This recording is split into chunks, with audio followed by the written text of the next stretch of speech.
प्रिय विद्यार्थियों, नमस्कार। इस व्याख्यान में हम केंद्रीय प्रवृत्ति के माप के अंतर्गत समांतर माध्य के बारे में विस्तार से चर्चा करेंगे। केंद्रीय प्रवृत्ति के माप समांतर माध्य, मध्य का, बहुलक, ये तीन मुख्य रूप से हैं जिनके बारे में हम इसके बाद वाले व्याख्यानों में भी विस्तार से जानेंगे। आज हम समांतर माध्य के बारे में विस्तार से चर्चा करेंगे और विशेषकर प्रत्यक्ष विधि के द्वारा समांतर माध्य कैसे ज्ञात किया जाता है इसके बारे में अध्ययन करेंगे। समांतर माध्य कैसे ज्ञात किया जाता है या कौन कौन सी विधियां हैं ये जाने उससे पूर्व मैं केंद्रीय प्रवृत्ति के माप क्या है उसके बारे में बताना चाहूँगा। समंग श्रेणी के ऐसे मूल्य जो समंग श्रेणी का प्रतिनिधित्व करते हैं उन्हें केंद्रीय प्रवृत्ति के माप कहा जाता है। चूँकि ये समंग श्रेणी के केंद्र में पाए जाते हैं या अधिकतर समंक इनके आसपास केंद्रित होते हैं, इसलिए इन्हें केंद्रीय प्रवृत्ति के माप कहा जाता है। केंद्रीय प्रवृत्ति के माप समंग श्रेणी के केंद्र में पाए जाने की प्रवृत्ति आकार के कारण हो सकती है या स्थिति के कारण हो सकती है। आकार का अर्थ यानी कि केंद्र यानी बीच का बिंदु, माध्य जिसे हम कहते हैं, जो एग्जैक्ट वैल्यू बताता हो, समंग श्रेणी के एकदम बीच के बिंदु को बताता हो, बीच के वैल्यू को बताता है, वो समांतर माध्य है। जो कि आकार के आधार पर बताता है, एग्जैक्ट वैल्यू के आधार पर बताता है और स्थिति के आधार पर बताने वाले बहुलक और मध्य का है, जो यह बताते हैं कि समंग श्रेणी का बीच का बिंदु या केंद्र का बिंदु यह है। अब हम चलते हैं समांतर माध्य के बारे में विस्तार से चर्चा करने के लिए। समांतर माध्य का संकेत x बार है और इसे ज्ञात करने की दो मुख्य विधियां हैं, प्रत्यक्ष विधि और लघु विधि। इसके अलावा एक और विधि है जो कि पद विचलन के नाम से भी जानी जाती है, लेकिन मुख्य रूप से प्रत्यक्ष विधि और लघु विधि के बारे में विद्यार्थियों को विस्तार से जानना आवश्यक है। प्रत्यक्ष विधि के अंतर्गत जब हम समांतर माध्य की गणना करते हैं तो प्रश्न किस प्रकार से दिया हुआ है, अर्थात समंक किस प्रकार से हमारे सामने है, समंक श्रेणी किस प्रकार की है, उसके आधार पर सूत्रों का चयन करेंगे। यदि समंक श्रेणी व्यक्तिगत श्रेणी है, अर्थात बिखरे हुए समंक है जिसमें एक पंक्ति ही है या फिर एक कॉलम के अंतर्गत समंकों को दिया गया है और वे समंक x के रूप में हमारे सामने हैं।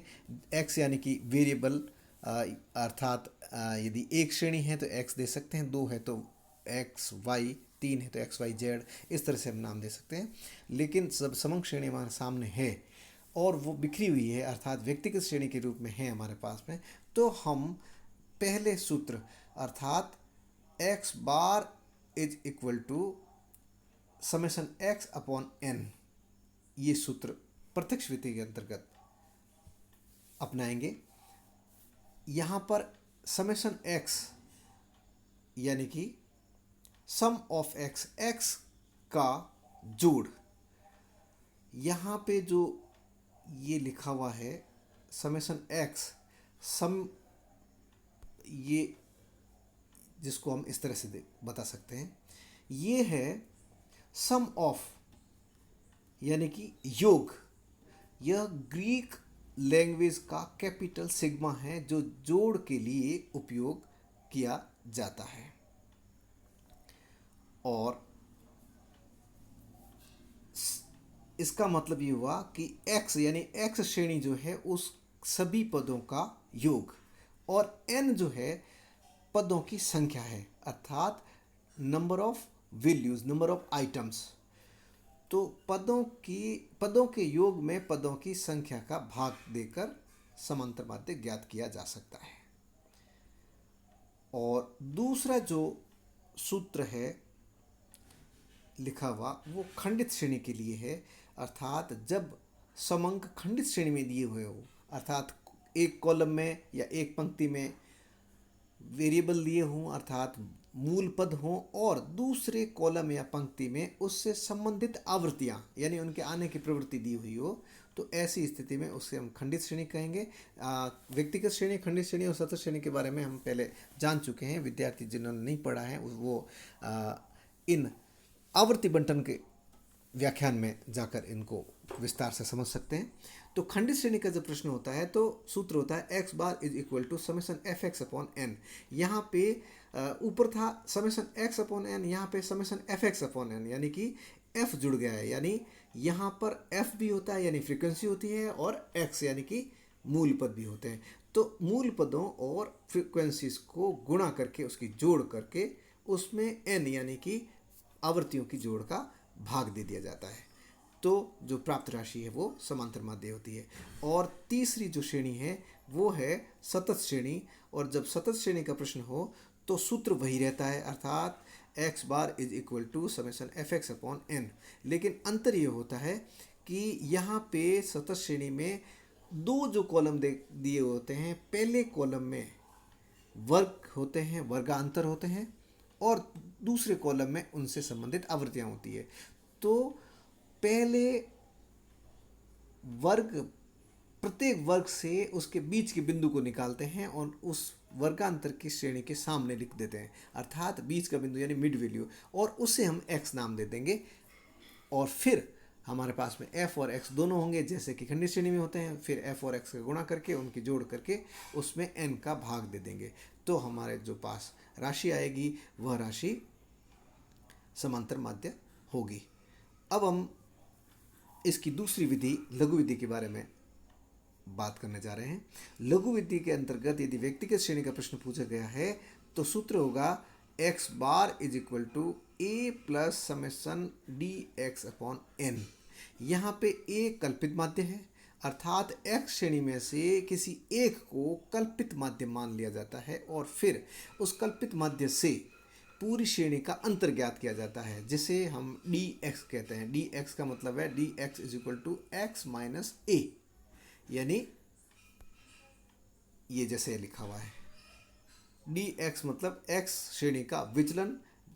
कल्पित माध्य जैसे हम मानते हैं किसी एक्स में से किसी एक वैल्यू जो कि बीच में आई हुई हो, उससे हम कल्पित माध्य मानते हैं और उससे पूरी श्रेणी का अंतर ज्ञात कर लेते हैं, जिसे हम उस श्रेणी का विचलन कहते हैं। डी फॉर डेविएशन है, एक्स मतलब एक्स श्रेणी का डेविएशन ज्ञात कर लेते हैं और उसके बाद n का भाग देकर कल्पित माध्य में जोड़ लेते हैं। जो राशि प्राप्त होती है वह हमारा समांतर माध्य होगा। और खंडित श्रेणी है तो सूत्र होगा x bar is equal to a plus summation f d x upon n. इसके अंतर्गत क्या करते हैं कि एफ और एक्स और एफ दो दिए हुए होते हैं और एक्स में से किसी एक मूल्य को जिसकी आवृत्ति सबसे बड़ी हो और जो बीच में आई हुई हो उसको कल्पित माध्य मानते हुए पूरी श्रेणी यानी कि x का a से अंतर ज्ञात करके एक पूरी लाइन लिख देते हैं जिसे हम dx कहेंगे, और उस dx का f के साथ गुणा करके उसकी जोड़ कर देंगे, उसमें n का भाग दे देंगे। यह सूत्र जो है वो खंडित श्रेणी के लिए है और यही सूत्र सेम ऐसा ही सूत्र सतत श्रेणी के लिए भी होगा। लेकिन अंतर केवल इतना सा है कि सतत श्रेणी में वर्गांतर होते हैं जिससे हम बीच का बिंदु निकालकर मध्य मान निकालकर उसे x मान लेते हैं। फिर f और x हमारे पास में होते हैं और x में से किसी एक को कल्पित माध्य मानकर उसका x श्रेणी के साथ में विचलन ले लेते हैं। फिर f और dx का गुणा करके उसमें n का भाग देकर कल्पित माध्य में जोड़ लेते हैं।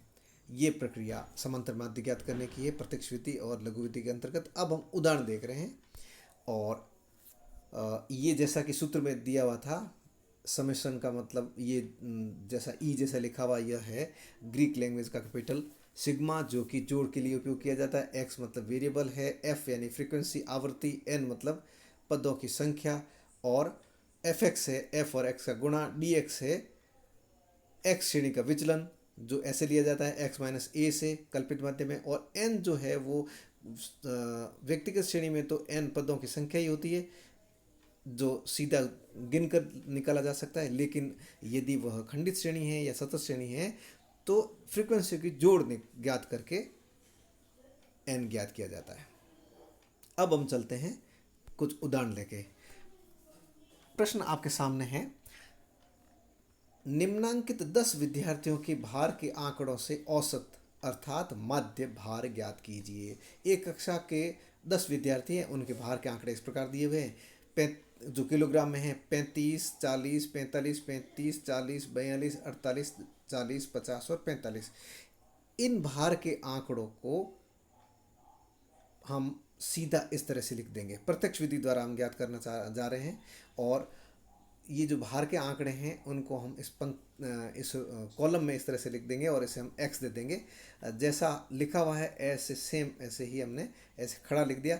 उसके बाद इसकी जोड़ कर लेंगे, जोड़ कहलाएगी समेसन x, और ये जोड़ आई है 420, यानी कि 35, 40, 45 इन सबको जोड़ दिया हमने। इस 35 से लेकर इस 45 तक पूरे को जोड़ दिया, जोड़ आई हमारे पास में 420। और फिर हम क्या करेंगे, उस सूत्र को लिख देंगे जो कि हमने इससे पहले वाले में देखा था।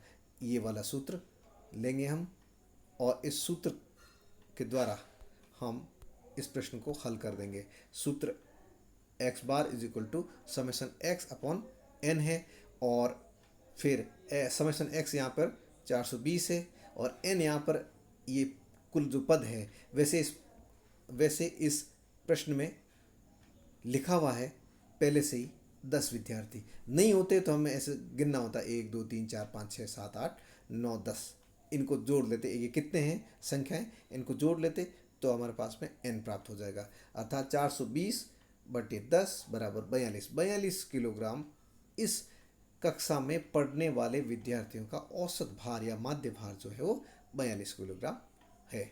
अब हम दूसरा प्रश्न लेते हैं। इस प्रश्न में देखो, पहले वाले प्रश्न में ये व्यक्तिगत श्रेणी का प्रश्न है, इसलिए हमने सूत्र व्यक्तिगत श्रेणी का लिया है क्योंकि इसमें एक ही पंक्ति या रो है। अब दूसरा प्रश्न जो ले रहे हैं इसमें दो है, एक भार है आंकड़े दिए हुए हैं और एक विद्यार्थियों की संख्या दी हुई है। निम्नांकित समंग श्रेणी का समांतर माध्य ज्ञात कीजिए, जिसमें पहले भार के आंकड़े दिए हुए किलोग्राम में और दूसरा है विद्यार्थियों की संख्या।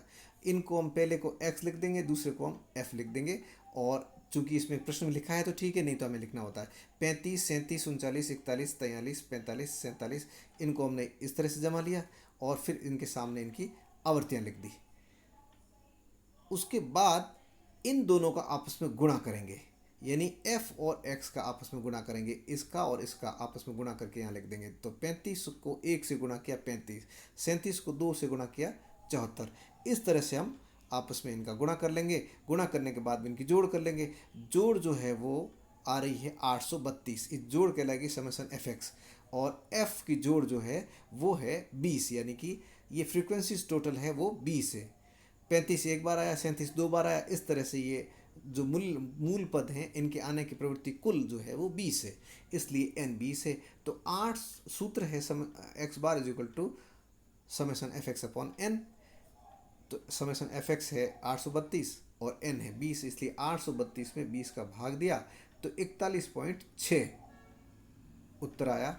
x bar is equal to 41.6, यानी कि औसत भार 41.6 किलोग्राम है। अब हम चलते हैं अगले प्रश्न की ओर, और अगला प्रश्न है, एक बाग के पेड़ उगे हुए हैं उसके बारे में औसत ऊंचाई बारे में ज्ञात करनी है हमको। एक बगीचे में लगे 360 पेड़ों की ऊंचाई से संबंधित आंकड़े निम्नानुसार है, जिनसे बगीचों के पेड़ों की औसत ऊंचाई ज्ञात कीजिए। यानी समांतर माध्य ज्ञात करना है। इसका औसत का मतलब ही समांतर माध्य होता है। चूंकि इसमें एक और चीज़ दे दी है पहले से ही कि कुल पेड़ कितने हैं 360 है, इसका मतलब इनकी जोड़ जो आएगी वो 360 होगी, यानी कि n जो है आपका 360 है। और क्वेश्चन दिया हुआ है ऊंचाई फिट में 0 से 7 फिट के 26 पेड़ हैं, 7 से 14 फिट के 7 और 14 फिट के बीच में 31 पेड़ है। इस तरह से ये पूरा प्रश्न दिया हुआ है। इस प्रश्न को हल जो करेंगे हम इस तरह से करेंगे। सबसे पहले क्या करना होगा, सबसे पहले ये जो प्रश्न है इसमें हम देखेंगे कि ये जो प्रश्न है वो किस श्रेणी का है। ये सतत श्रेणी का प्रश्न है, इसलिए सतत श्रेणी के लिए हमने क्या देखा था, हमने ये देखा था कि सतत श्रेणी के लिए सूत्र जो होता है x bar is equal to summation fx upon n होता है, लेकिन इसमें x कहीं नज़र नहीं आ रहा है। इसमें क्या नज़र आ रहा है, f तो है, लेकिन x नहीं है, तो x हम क्या करेंगे, इनके बीच के बिंदु को ज्ञात करेंगे और यहाँ बीच में लिख देंगे या फिर इसके आगे लिख देंगे और उससे हम मिड वैल्यू या मध्यमान मान लेंगे, मध्यमान ही होगा वो, और उसे हम x लिख देंगे और उसके बाद हम f और x का आपस में गुणा कर लेंगे और फिर जो सूत्र है समेशन fx अपॉन n उसकी सहायता से हल कर लेंगे। तो इस प्रश्न को हल करने के लिए सबसे पहले क्या किया है, जो पेड़ों की ऊंचाई लिख रखी थी फीट में वो लिख दी। उसके बाद आप चाहें तो फ्रीक्वेंसी उसके पास ही लिख सकते हैं यहाँ पे, और आप चाहें तो इसके बाद लिख दें, उससे पहले मध्यमान ज्ञात कीजिए। मध्यमान ज्ञात करने का तरीका होता है, जो वर्ग हैं उसकी छोटी सीमा L1 कहलाती है और बड़ी सीमा L2 कहलाती है, यानी lower limit and upper limit दोनों को जोड़ दीजिए और दोनों में 2 का भाग दीजिए। 2 का भाग क्यों देते हैं, क्योंकि दोनों को जोड़ते हैं हम इसलिए। तो 0 और 7 को जोड़ा तो हो गया 7, 7 में 2 का भाग दिया तो 3.5 आ गया। इसी तरह से अगला जो है वो है 7 और 14। 7 और 14 को जोड़ा 21 है, 21 में 2 का भाग दिया तो 10.5 यानी 10.5 आएंगे। इसी तरह से 14 और 21 को जोड़कर 2 का भाग देने पर 17.5 आएंगे। इसी तरह से पूरी लाइन बन जाएगी। इस लाइन को बनाने का तरीका वैसे तो देखा जाए तो 0 और 7 के बीच का बिंदु मिड वैल्यू सेंटर पॉइंट क्या है 3.5, 7 और 14 के बीच में 10.5 यूँ भी देख सकते हैं, लेकिन ज्ञात करने का तरीका है दोनों को जोड़कर 2 का भाग देना। L1 और L1 plus L2 divided by 2। तो उसके और एक बार आपने ज्ञात कर दिया 3.5 हो गए, तो दूसरी बार यदि वर्ग अंतराल कंटिन्यू बराबर चल रहे हैं, साथ साथ का चल रहा है, तो इसमें साथ साथ जोड़ते जाइए तो भी हो जाएगा। जैसा जो उचित समझे वो कर सकते हैं आप, लेकिन जो तरीका है वो है lower limit plus upper limit divided by 2। उसके बाद हमारे पास में x भी आ गया और f भी आ गया। फिर हम क्या करेंगे, f और x का आपस में गुणा कर देंगे, f और x का आपस में गुणा करेंगे और यहाँ पे एक नया कॉलम बना देंगे। इसमें हम क्या कर रहे हैं,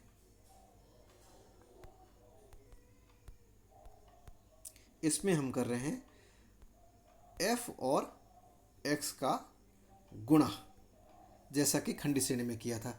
ये लिख दिया f और x, और 3.5 को 26 से गुणा किया तो 91 आएंगे। तो 91.00 इसलिए लिखा क्योंकि आगे जो संख्याएं आ रही है वो पॉइंट में आ रही है, इसलिए इसको सीधा लिखने के लिए सुविधा के लिए लिखा है। बाकी नहीं भी लिखें तो भी चल सकता है। और उसके बाद